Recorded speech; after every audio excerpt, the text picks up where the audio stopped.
अस्सलाम वालेकुम वरहमतुल्लाहि वबरकात। एक नुक्ते पे आपसे बात करनी थी कि एक साहब ने कहा कि देखिए जनाब, आज तो अफ़गानिस्तान के पास जो डॉलर के ज़खायर हैं वो पाकिस्तान से कहीं ज़्यादा हैं, तो हमें इस बात के ऊपर शर्म आनी चाहिए। मेरा एतराज़ ये था कि भाई अगर आपको शर्म ही आनी है तो और भी 10 और मुकाम है जहाँ पे आपको शर्म आनी चाहिए। डॉलर के ज़खायर ज़्यादा हैं, इस पे आपको शर्म आनी चाहिए। इज़्ज़त के ज़खायर उनके पास ज़्यादा हैं, उस पे आपको शर्म आनी चाहिए। गैरत के ज़खायर उनके पास ज़्यादा हैं, आपको उस पे शर्म आनी चाहिए। तो शर्म करने के तो और बहुत सारे मुकाम हैं। आप ये देखिए कि आपने दुनिया में कोई मुल्क नहीं छोड़ा जहाँ आपने अपनी माँ, बहन, बेटी ना बेची हो, जहाँ से आपने कर्ज ना लिया हो, जहाँ आपने अपने हाथ ना फैलाए हो, जहाँ आप भिखारी बन के ना गए हो। जबकि अफ़गानिस्तान के ऊपर तो ऐसा कोई कर्ज नहीं है। अफ़गानिस्तान ने तो किसी के पैसे नहीं देने हैं। आपकी तो जितनी मुल्क की इकॉनमी है, जितनी मुल्क की इक़्तिसादियात है, उतने आपने दुनिया के पैसे देने हैं। ये सिर्फ़ बैरूनी कर्ज़े की बात हो रही है। अंदरूनी कर्ज़ा जो है, वो इसके अलावा है। वहाँ तो 20,000 तालिबान ने पूरी दुनिया से लड़ाई लड़ के 20 सालों में आप समझ लें कि आज़ादी हासिल की और आज वो सीना चौड़ा करके वहाँ बैठे हैं। और आपके तो घर का जो चौकीदार है, उसने 75 साल से आपके 25 करोड़ लोगों को जो है वो जरगमाल बना के रखा हुआ है। शर्म तो आपको इधर आनी चाहिए जो आपको आ नहीं रही। और आज उनके ज़खायर ज़्यादा हो गए डॉलर के, तो आपको बड़ी शर्म आ रही है। आप ये देखें कि ईरान जो पूरी दुनिया से जिसने लड़ाई लड़के 30-40 साल हो गए, उनके ऊपर इक़्तिसादी पाबंदियाँ हैं, उनके ऊपर हर तरह का जबर है, हर तरह का उनके ऊपर ज़्यादती है, उनकी तिजारत जो है वो रुकी हुई है, पूरी दुनिया ने उनका बाइकआउट किया हुआ है। वो इस हाल में है कि वो आपको पिछले दिनों ये खबर आ रही थी कि ईरान तेल पाकिस्तान को अतिया कर रहा है। यानी आप एक ऐसे मुल्क से जिनके ऊपर इक़्तिसादी तौर पे 20-30 सालों से पाबंदियां हैं, उससे आप ज़कात, फितराना, अतिया ले रहे हैं। जबकि आपके सामने सारी दुनिया खुली थी, आपने हर जगह पे अपने हाथ फैलाए हैं, मगर आपके हिस्से में कोई इज्जत ना आई। वो सारी दुनिया से टूट के भी इज्जतदार हैं और आपको अतिया दे रहे हैं। और आप जो है सब कुछ करने के बावजूद भी आज आप जो है वो इस हालत में। तो बल्कि आप ये देखिए कि एक ज़माने में हम ये दुआ करते थे कि कश्मीर आज़ाद हो जाए और कश्मीर पाकिस्तान का हिस्सा बने। आज कश्मीरी अल्लाह का शुक्र अदा कर रहे हैं कि शुक्र है हम पाकिस्तान का हिस्सा नहीं बने। हम अपने लोगों के हाथों नहीं जलील हुए। कम से कम उनको एक तो इत्मीनान है कि हमें कोई यानी दूसरा आदमी जो है वो जलील कर रहा है। वो उसने हमें मतलब गुलाम बना के रखा हुआ है। कम से कम हमारे अपने लोगों ने तो हमें नहीं गुलाम बनाया। तो हमारी हालत देख के तो कश्मीरी भी जो है वो अल्लाह का यानी शुक्र अदा कर रहे हैं आज। बल्कि मैं तो ये सोचता हूँ हमें ईरान तरह के मुल्कों की मिसाल देनी भी नहीं चाहिए। उन मुल्कों के अंदर उनके जनरल जो है वो ईरान का जो इन्फ्लुएंस है, ईरान की जो ताकत है, उसे लेके जाते हैं, इराक लेके जाते हैं, लीबिया लेके जाते हैं, शाम लेके जाते हैं, लुबनान लेके जाते हैं, फ़लस्तीन लेके जाते हैं और वहाँ जाके उन मुल्कों में लड़ाई करते हुए मरते हैं। ये हैं जी ईरान के जनरल। एक हमारे जनरल हैं जो 75 साल से हमें बता रहे हैं कि हमने मुल्क को महफूज बनाना है, हम मुल्क को महफूज बना रहे हैं, मुल्क के लिए लड़ाई लड़ रहे हैं। महफूज बनाते बनाते बनाते आखिर पे आकर वो दुनिया में किसी दूसरे महफूज मुल्क के अंदर खुद भी मुंतकिल हो जाते हैं और अपने बच्चों को भी मुंतकिल कर लेते हैं। तो ये तो हमारा हाल है। और बाकी हम कहते हैं और आप ज़रा लीडर देखिए हमारे।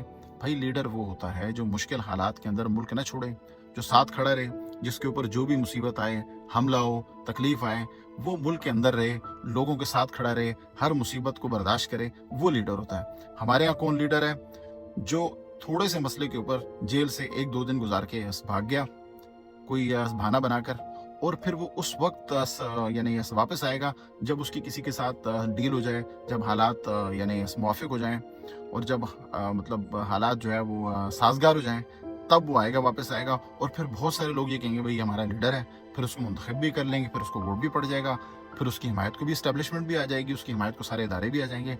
ये मतलब आप समझ लें कि हमारा हाल है। तो हम अपनी मिसाल ईरान या अफगानिस्तान के साथ कैसे दे सकते हैं? बाकी तरक्की याफ्ता मुल्कों को आप छोड़िए, बाकी मुल्कों को छोड़िए, आप अपने आसपास जो छोटे मोटे मुल्क हैं, आप उनके साथ भी अपने आप को कंपेयर नहीं कर सकते। आपकी हालत इस कदर ख़राब है।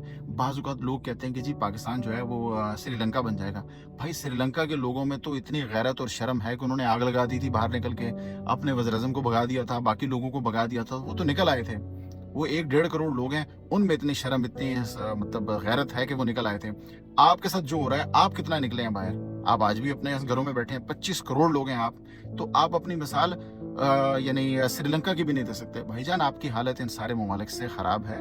आप آج آپ دیکھ لیں، آج کی خبریں اٹھا لیں، آپ انڈیا کے آگے جا کے ان کو بھیک مانگ رہے ہیں کہ ہمیں ہماری ٹیم کو ویزا دے دیں، ہمارے لوگوں کو ویزا دے دیں، ہم یہ کر لیں۔ انڈیا جو مرضی کرے، آپ کچھ نہیں کر سکتے، کیونکہ ان کے پاس غیرت ہے، عزت ہے۔ آج ان کے $600 بلین کے ان کے یعنی ریزرو ہیں، اور آپ کے پاس جو 2-4 ارب کے ریزرو بھی ہیں، وہ بھی کہیں سے آپ مانگ تانگ کے لائے تھے۔ یہ آپ کی حالت ہے۔ تو جب آپ کی ایسی حالت ہو تو آپ کسی سے اپنا موازنہ آپ نہیں کر سکتے۔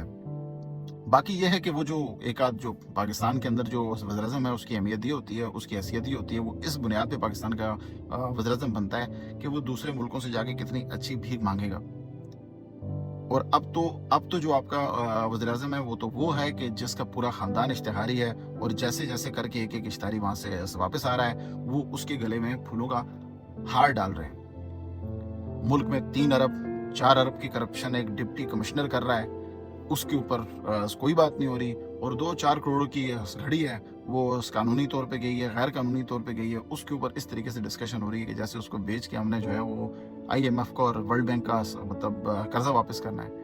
اور دوسری طرف یہ ہو رہا ہے کہ آپ کے اوپر کوئی اخبار اگر کوئی کیس کر دیتا ہے تو آپ کورٹ سے باہر جا کے اس جرمانے سے ڈبل پیسہ پاکستان کے ٹیکس پیئر کی جیب سے نکال کے اس اخبار کو ادا کر کے اس کو یہ کہتے ہیں کہ جی آپ دنیا کے اندر آ کے اخبار کے اندر یہ چھاپیں کہ ہم نے آپ کو معاف کر دیا، ہم سے غلطی ہو گئی تھی، اور پھر اس غلطی کو کسی اور طریقے سے انٹرپریٹ کر کے آپ پاکستانی اخباروں کے اندر آپ اس کو چھاپ دیں۔